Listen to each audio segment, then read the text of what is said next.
Hey guys, Mike here with the watch list video for Wednesday, April 12th. Pretty narrow range. That's the daily candle from today on the SPY. So pretty narrow range.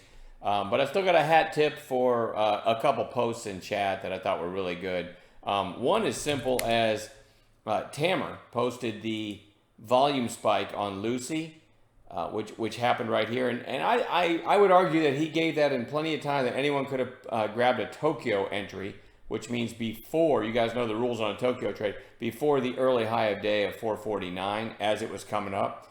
I think there was time to do it. I would have done it. My problem was,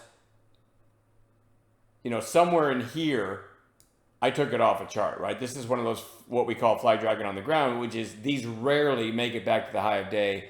And usually when you try to play the bounces off the lows, they roll right back over. This was a rare occasion where it did this.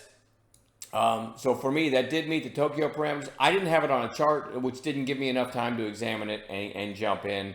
I think some people in chat probably Tokyo'd that though, but it was still a great heads up on the volume spike. And a good lesson for me, honestly, because there was no other symbol out there that justified taking this off a chart. This is something I'm in a bad habit of doing, is morning gappers that just tail along near the low of day. I end up replacing it with another symbol that I'm watching, maybe got a midday volume spike or something, so I replace it.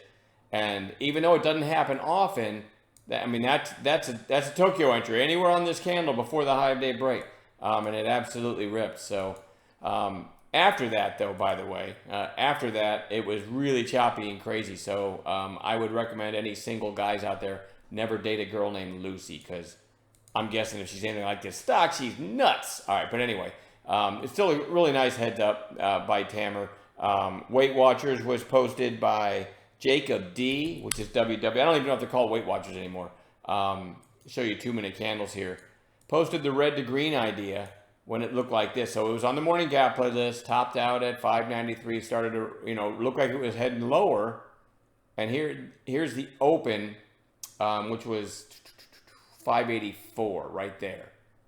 So Jacob D's idea is back, red to green for our purposes is back through the opening price. So there's the 585 trigger. Then you got the high of day break and it went pretty quickly to 645. That's a nice chunk of money if you're a day trader. It ended up going higher at the end of the day, but not before coming back down.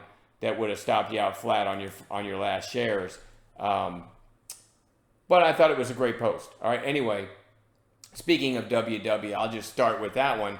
Definitely on a chart. You had this big rip back here, went all the way down, round tripped, and then today ripped again. I think Goldman Sachs gave him a $13 price target. So definitely on long watch for tomorrow. LUCY, that crazy one, even though it closed well off its highs, goes on a chart. BNRG on a chart. You had this big spike yesterday and gave it all back. And then today, an inside day with even more volume. So I want to watch that one. GCTK had a big 2-day run. I'm not in love with this because it closed, there's a lot of bag holders everywhere from here up from yesterday. That's a lot of shares. When you talk about people that hold overnight anyway, you got a lot of bag holders in it. But maybe it turns back up. It's definitely a recent high flyer, right? And then we got one red day on much lower volume. So sometimes that's all it takes, and then it takes off again. I'll only trade it with a proper A+ intraday setup. So KALA, a little bit of extra volume today. There's that little volume spike. It's worth noting that still wasn't even 1 million shares, but it's got a nice base below, had a huge run back here, a nice secondary run here. So I'm going to put it on long watch, but it's kind of a sleeper pick. I never thought I would have HKD on a watch list again, but if I zoom in, 12.5 million shares is more than it's traded in a good 2.5 months maybe. And this one actually closed pretty well for this stock. This thing usually gets slapped right back down every time it pops. This I would call a strong close for HKD. So I am going to put it on long watch for tomorrow. Held up better than it usually does. YMAB had this gap up here, and it's really kind of flagging near recent high. So that one's going to go on long watch. BURU, I don't love this one. I had nice news right here, and it's just been bleeding lower ever since. It's almost completely round tripped from before the gap up.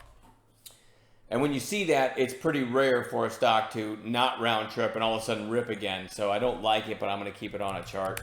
SCYX had a big breakout here, and now several days in a row lower. I'm going to put it back on bounce. I'm going to put it on bounce watch to look for it to turn back up. And then a couple gappers because they're running in after hours. HTCR, there's the daily, closed at 88 cents. As I'm talking right now, it's trading at $1.90. So it's all the way up here. So potential gapper tomorrow. And then CYTO, ugly daily, right? But as I'm talking right now, it's trading at 216. So completely above today's ugly candle. Today's high was 209. And it actually went to almost 3 at one point in after hours. So there's the two gappers, HTCR, CYTO. And as you guys know, we'll work together in the pre-market and find some more gappers to add to the list. And we'll be watching everything I just posted. And as always, we'll scan the market as the day unfolds for volume spikes and possible Tokyo entries and things like that as well. I'm done babbling. I'll see everybody in the chat room in the morning.